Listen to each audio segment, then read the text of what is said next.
Greetings, people of the interwebs. I am Patient037, also known as Sam, and this is my first ever Transformers review.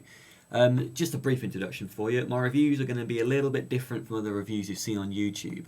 This is going to be a bit more edgy, a bit more dramatic, hopefully with a bit more production value. I hope you enjoy it. Today's review is this guy, G1 Hot Rod. Roll the music.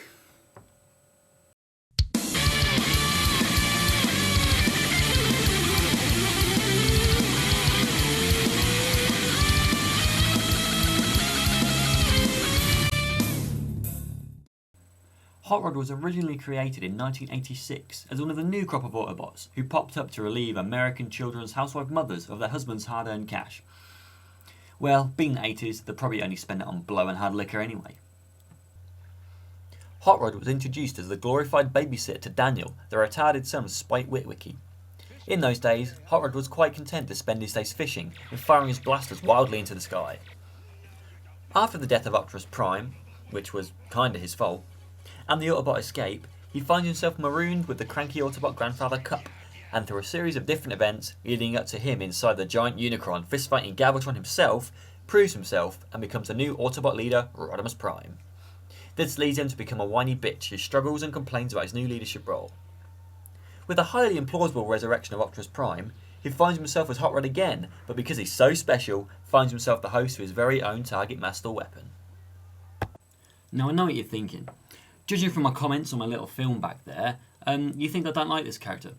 Quite the opposite. He's my favourite all-time Transformers character. I just love the guy. He was my favourite toy as a child. I had a Target Master version. I only stopped playing with him when his head broke off, and that's because I was playing with him all the time. The one I have now that I'm reviewing today, I picked up at Auto Assembly 2009 for £5. £5! Bargain. Bargain. Here's Hot Rod in all his alt mode glory. He's maroon and orange with that awesome yellow spoiler on his back. This is the rubber-tied plastic foot version. There are metal feet and plastic wheel versions too. He's missing a gun, but it's nothing I can't pick up off eBay, and his stickers are a bit worn, but that's nothing I can't get off repro labels. The only articulation he's got are in his elbows, but because of his transformation he's got kind of a bicep swivel thing too, which is pretty cool. So, scale-wise, he's just a little bit taller than Classics Rodimus and Universe Hound. So by today's standards, you could say he's a deluxe class size. Let's take these guys away.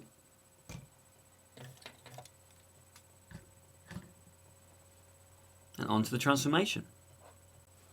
So, first things first, we'll remove his gun.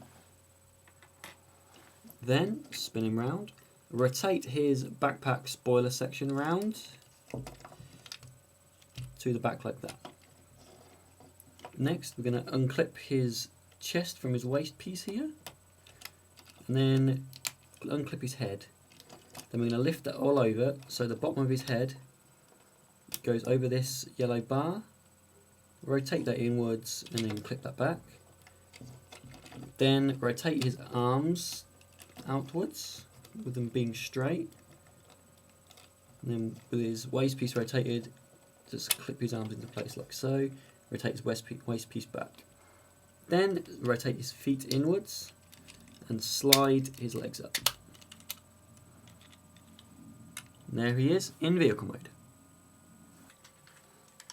Okay, scale in vehicle mode. As you can see, he's a bit smaller than Classics Rodimus here in vehicle mode, but he's a lot bigger than this hamster. In conclusion, I love this figure. I love the character. As a kid, he really appealed to me. He was young, brash, willing to take chances, and he turned into a freaking cool ass car. Any serious G1 collector should have one in their collection. If not, you can pick them up off eBay, there's usually quite a few on there. Or Auto Assembly 2010, you might be able to pick one up for a £5, but I doubt it. I've been Sam, this has been Plastic Crack, and I'll see you next time. Booyah!